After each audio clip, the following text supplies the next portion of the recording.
Lógico, tá? Isso depende também do tipo de aminoácido em questão. Tá?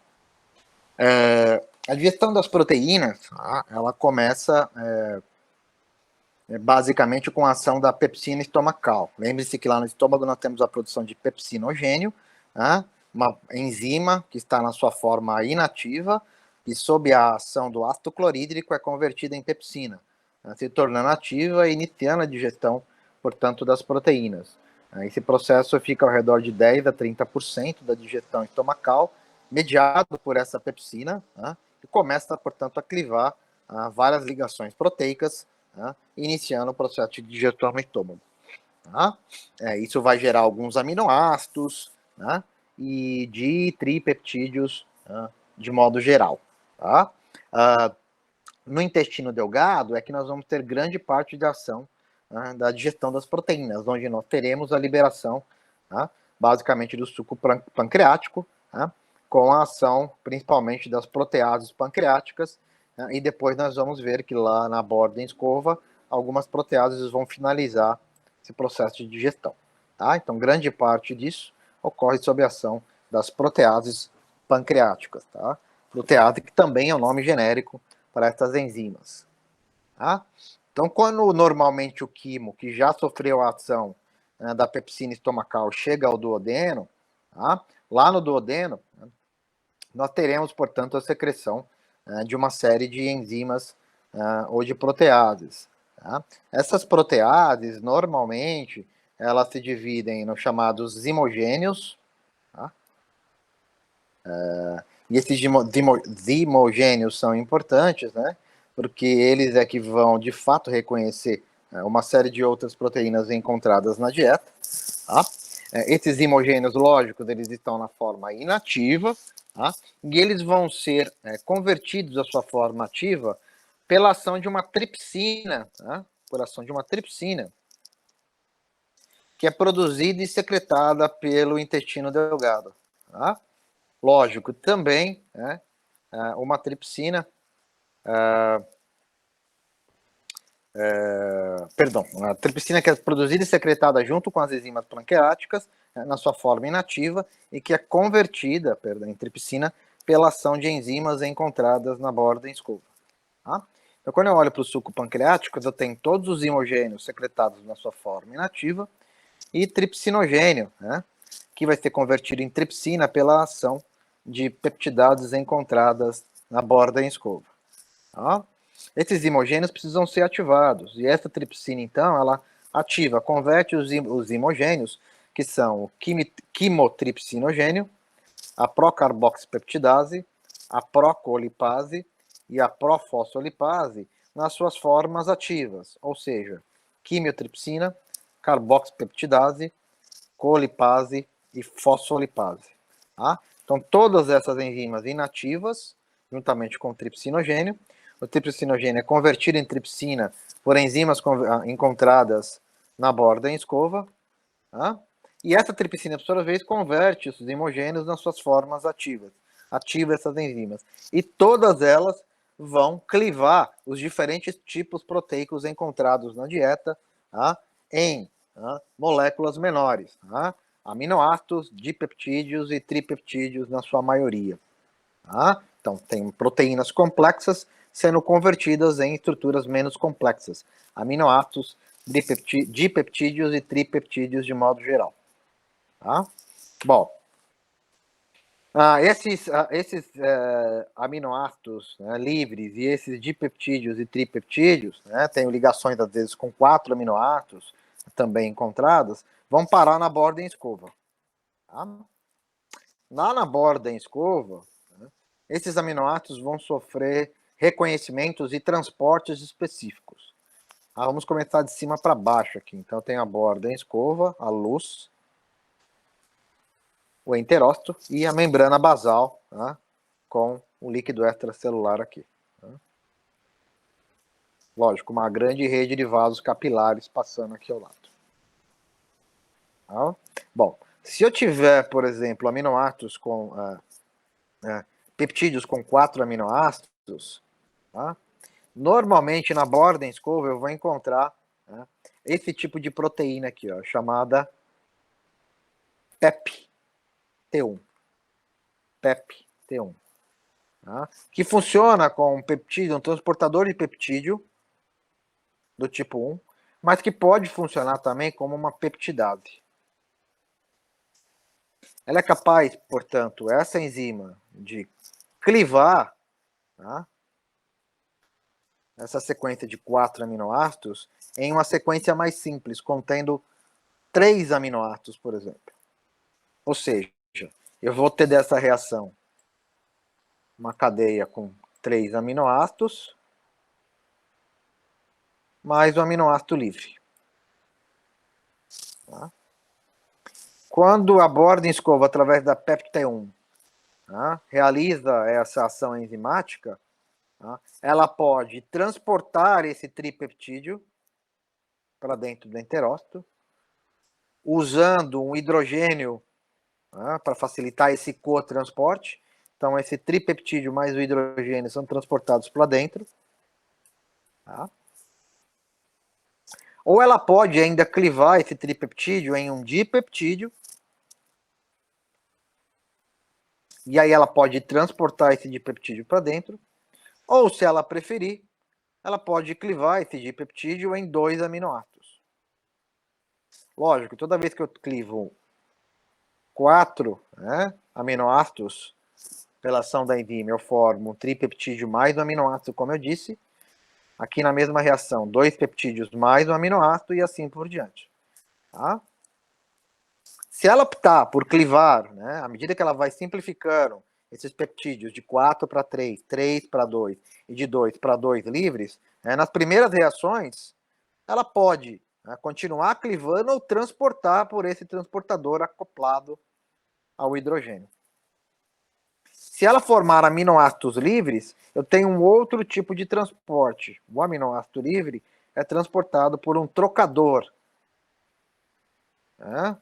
Por um trocador, né, de sódio, próton e o aminoácido para dentro da célula. Então, esse trocador de sódio, tá, e hidrogênio, tá, quando os aminoácidos estão na forma livre, eles são transportados, um cotransporte com sódio, tá, e não aparece aqui na figura, mas normalmente o hidrogênio pode sair, tá, também dessa reação. Isso ele é chamado de trocador sódio-hidrogênio. Tá? Uma vez a célula, né, optando pela reação de transportar tripeptídeos e dipeptídeos para dentro da célula, não, tripeptídeos e dipeptídeos lá dentro da célula, eu também vou encontrar tripeptidases específicas, né, que podem clivar esse tripeptídeo em aminoácido simples, que é uma tripeptidase. Ou dipeptidases que podem clivar essa sequência de 2 aminoácidos em aminoácidos simples. E lá na membrana contralateral, esses aminoácidos são transportados por transportadores específicos, tá, para o líquido extracelular e para a rede de capilares que está ao lado dessa membrana basal. Então, de novo, todos os peptídeos e aminoácidos livres, quando chegam à borda em escova, podem ser reconhecidos pelo PEPT1. Se tiver né, um peptídeo com 4 aminoácidos, ele é normalmente clivado a um peptídeo com 3 aminoácidos, liberando um aminoácido, né, e esse, de novo, tripeptídeo pode ser transportado para dentro da célula ou clivado em um dipeptídeo, que pode ser transportado para dentro da célula ou clivado em 2 aminoácidos, que vão ser transportados para dentro da célula. Os tripeptídeos e os dipeptídeos são reconhecidos por tripeptidases e dipeptidases para formar aminoácidos livres dentro da célula, que serão transportados para outra membrana, tá, lateral. Tá? Esses são os caminhos desses peptídeos e desses aminoácidos livres que podem ser transportados para dentro, tá, desse enterócito. Tá? Lógico, tá, alguns peptídeos pequenos podem passar intacto pela membrana do enterócito. Então, alguns aminoácidos, tá, que formam peptídeos mais complexos, eles podem sofrer um processo de endocitose, vocês devem ter visto nas primeiras aulas do curso. A membrana reconhece esses peptídeos, engolfa ele, forma uma vesícula na membrana apical e transporta para o outro lado da membrana, o transporte transcelular, e libera do outro lado ali, ó. Isso é levado para o fígado para ser metabolizado. Também pode ocorrer. Eu não preciso ter o reconhecimento dessas peptidases na membrana plasmática para que eles sejam transportados. Isso também é possível. Algumas moléculas têm maior estabilidade e não são reconhecidas por peptidases na membrana plasmática. Perguntas?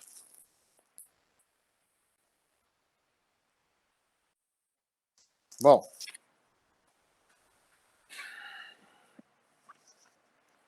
normalmente esses produtos eles têm uma área de maior e menor absorção quando eu olho para o trato gastrointestinal. As áreas de maior e menor absorção são distribuídas ao longo do trato gastrointestinal, sobretudo no intestino. É fácil perceber que o duodeno é a área de maior absorção do corpo para a maioria desses produtos de hidrólise dos macronutrientes, seguido do jejuno e depois do ilho. São as horas de maior absorção. Normalmente o cólon está mais associado à absorção de água e alguns sais, como o cloreto de sódio, com grande secreção de potássio e bicarbonato. Mas o que interessa para a gente mesmo é isso, né? Perceber que as áreas, que o duodeno, depois jejuno e ilho, progressivamente, inversamente proporcional, há uma queda na absorção dos nutrientes. Primeiro duodeno, depois jejuno, depois ilho. Bom, vamos ver as absorções agora de água, minerais e vitaminas. Não todos, mas alguns mais simbólicos. Absorção de águas e minerais. Bom, a absorção de todo produto líquido que é capaz de ser absorvido, sobretudo água, ela ocorre de forma massiva na região do intestino. Cerca de até 7,5 litros. E considerem a água não só a água proveniente da ingestão, mas a água que está contida na saliva, nas secreções gástricas, na bile, nos sucos pancreáticos e intestinais. Lembre-se que com a secreção de todos esses produtos, a água também é secretada na cavidade bucal, no estômago e no intestino delgado. Todo esse produto secretório fica ao redor de 7,5 litros, na média por dia, que são reabsorvidos. Quer dizer, parte dele, uma pequena parte, é absorvida no intestino grosso, 0,4 litros ou 400 ml. Só um pouquinho, 100 ml é perdido na forma ou nas fezes. Então, muita gente desconsidera esse parâmetro fisiológico importantíssimo. A água também está contida nesses sucros, nessas secreções. Nós reabsorvemos ela diariamente, além da ingestão diária de água, ou de qualquer outro produto que contenha água. Então, isso é muito importante. Essa grande absorção de água ocorre principalmente no jejum, no intestino delgado.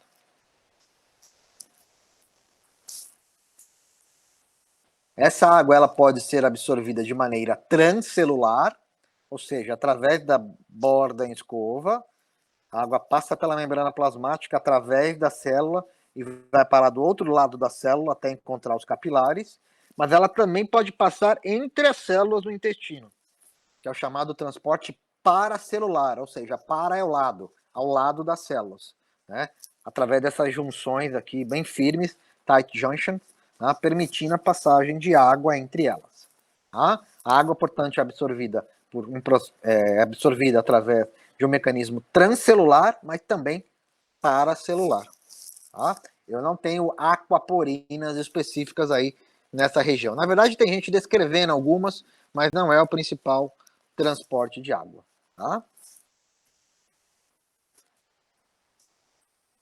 Absorção do cálcio, tá? É muito importante a absorção de cálcio, tá?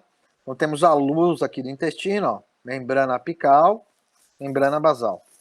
Como é que eu absorvo o cálcio?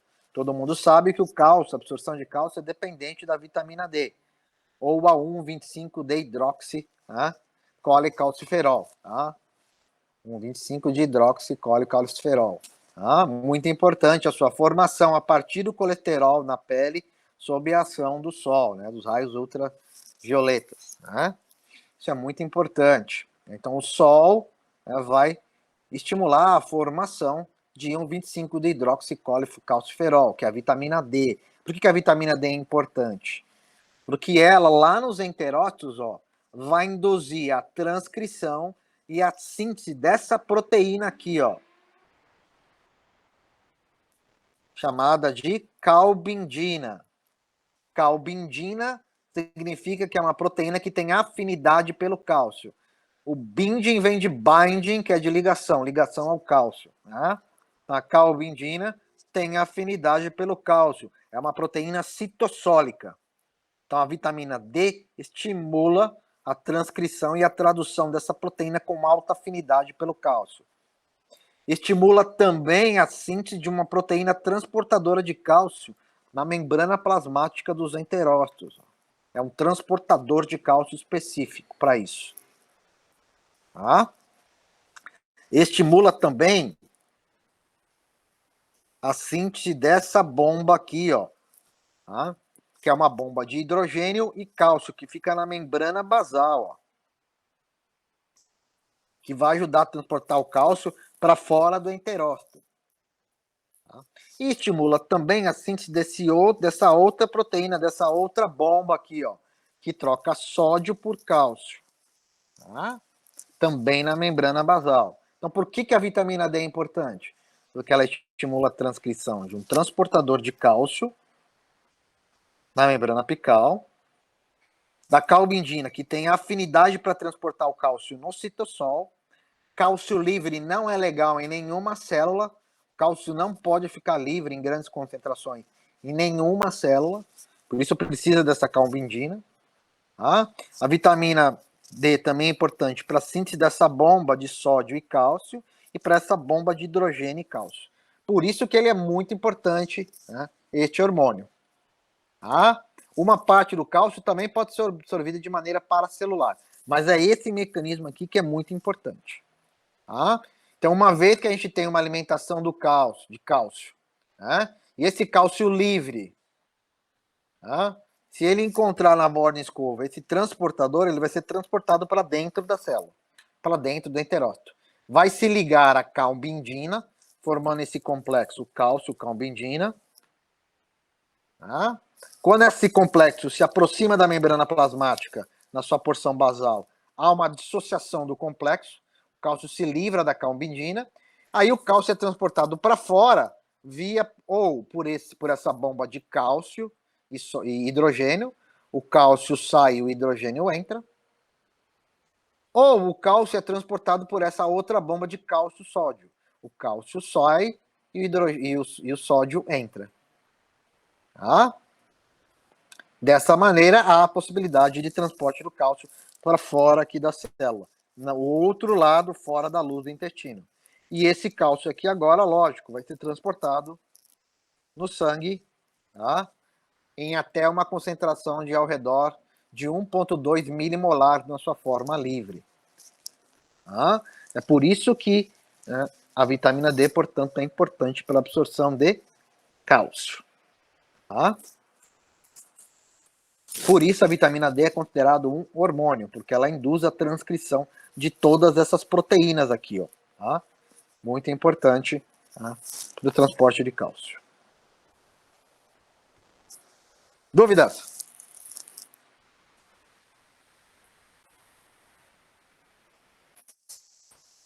Ó, pessoal, uma coisa que eu me disse para vocês, tá? Tem muitas figuras de livros distintos aqui, tá? Então tem o Guyton, tem Boron, como nessa explicação, né? O Boron é muito mais recheado de informações, tá? Então tem figuras variadas aqui. Bom, absorção de ferro, tá? Um composto importante. Normalmente nós temos a absorção de ferro na forma de ferro férrico, né, que vai ser, na verdade, reduzido, né, ao ferro ferroso, né, ou o transporte de substância M, né, contida principalmente,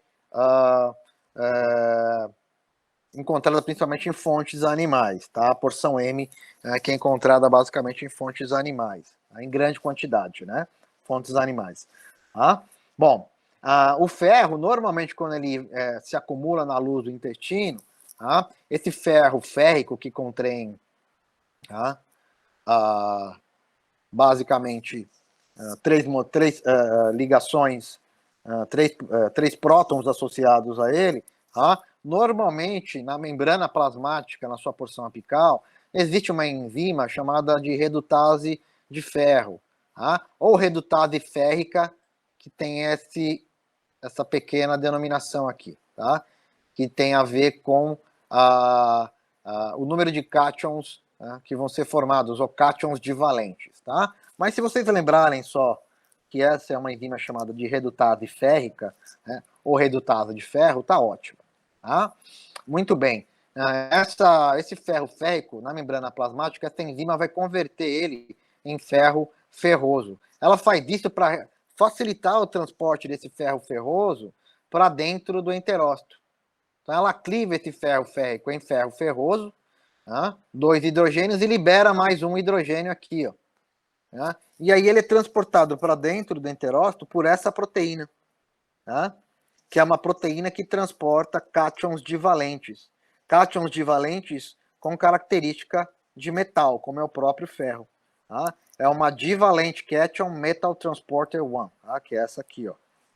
Tá? DCT1. Tá? Então, na membrana, o ferro férrico ele é clivado por essa redutase férrica, formando ferro ferroso mais hidrogênio. E os dois são transportados, são cotransportados para dentro, tá? Do enterócito, tá? Por essa DCT1. Tá? A substância M é transportada por um transportador específico M. Tá?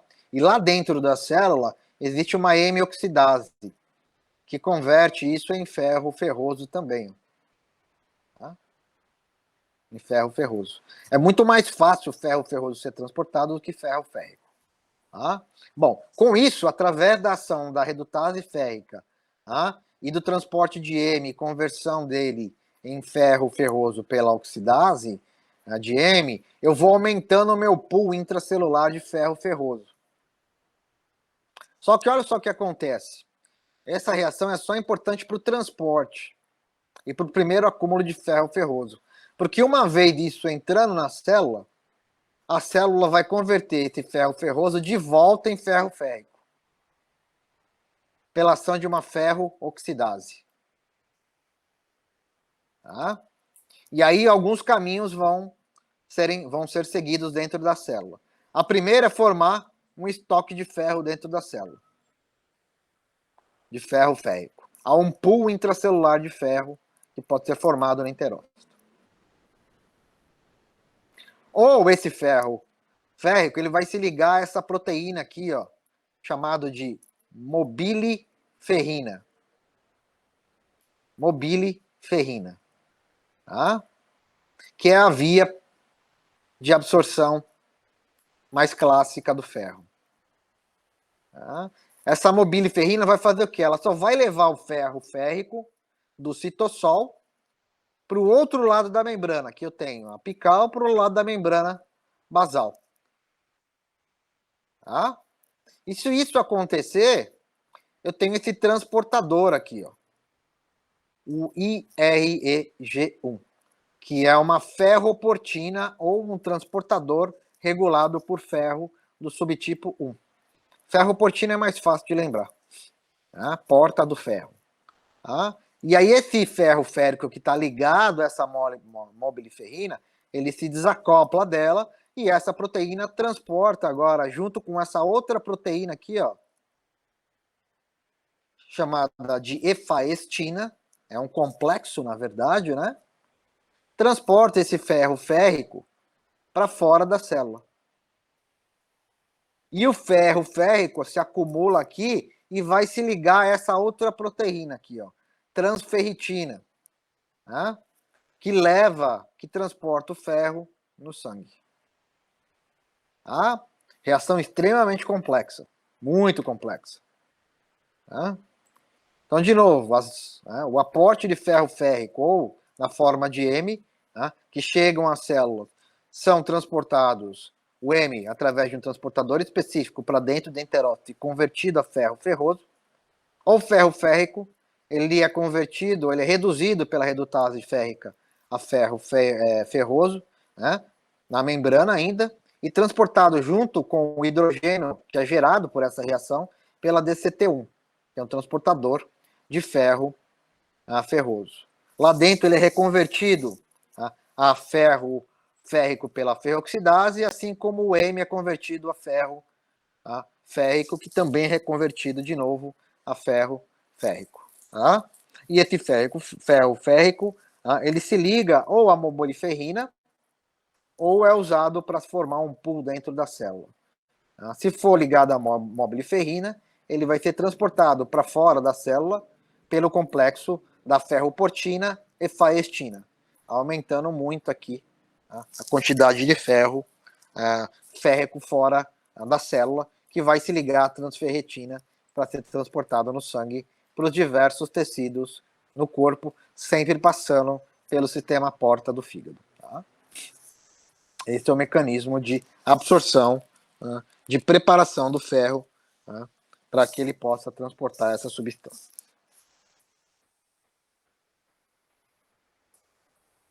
Bom, absorção de vitamina B12, muito importante também, ou a cobalamina, né? Bom, normalmente a cobalamina ela está sempre associada a algumas proteínas que estão presentes na nossa dieta. Tá? E quando ela chega ao estômago, já agora na forma de um bolo alimentar, pela ação da pepsina, né, essa cobalamina ela vai se desligar basicamente dessas proteínas. Né, dessas proteínas. Quando isso ocorre, para nossa sorte, a parede do estômago ela produz uma proteína chamada de aptocorrina. Essa aptocorrina tem extrema afinidade pela cobalamina e ela vai se ligar à cobalamina, vai formar um complexo. O estômago sintetiza essa proteína, a aptocorrina, e ela se liga à cobalamina que estava livre e vai se ligar a ela aqui, né, a aptocorrina. Além disso, vocês devem se lembrar que o estômago secreta fator intrínseco. Mas no estômago ele não se liga com cobalamina ainda, tá? Ele vai junto com esse complexo aqui, lado a lado, no quimo, em direção ao intestino delgado. Quando esse complexo cobalamina e hepatocorrina chega ao intestino delgado, as proteases hepáticas vão liberar esse complexo, vão clivar esse complexo. E a cobalamina vai ficar livre da aptocorrina de novo. E lá, com um pH já mais básico, haverá a formação do complexo fator intrínseco, cobalamina.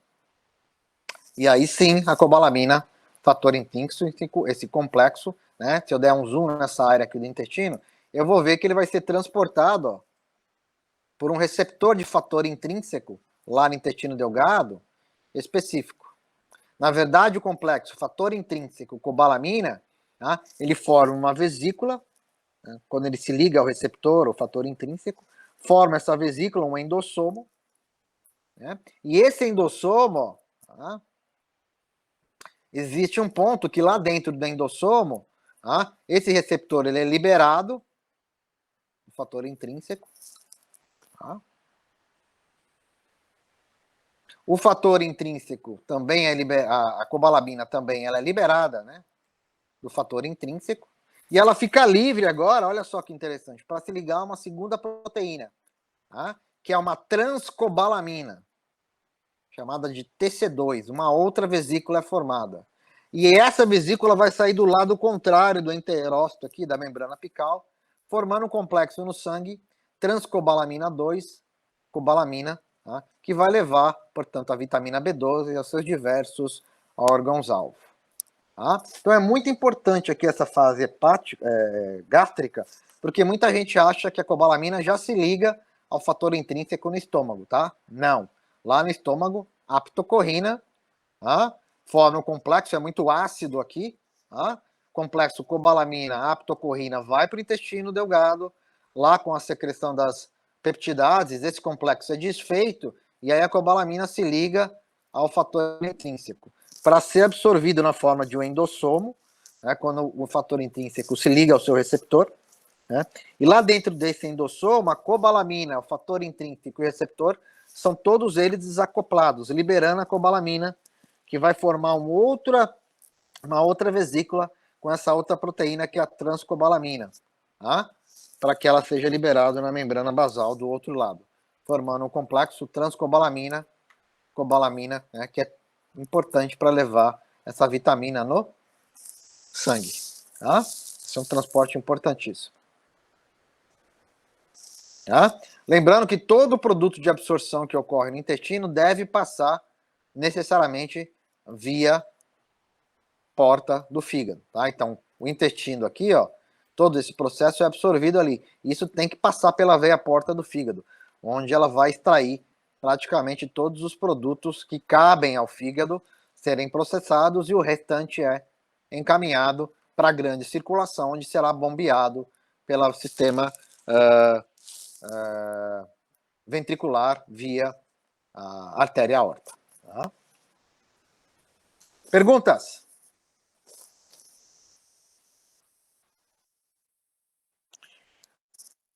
Pessoal, é o seguinte, tá? Eu vou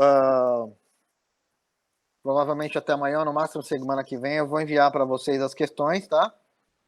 E aí eu peço para vocês, por favor, respondam as questões individualmente.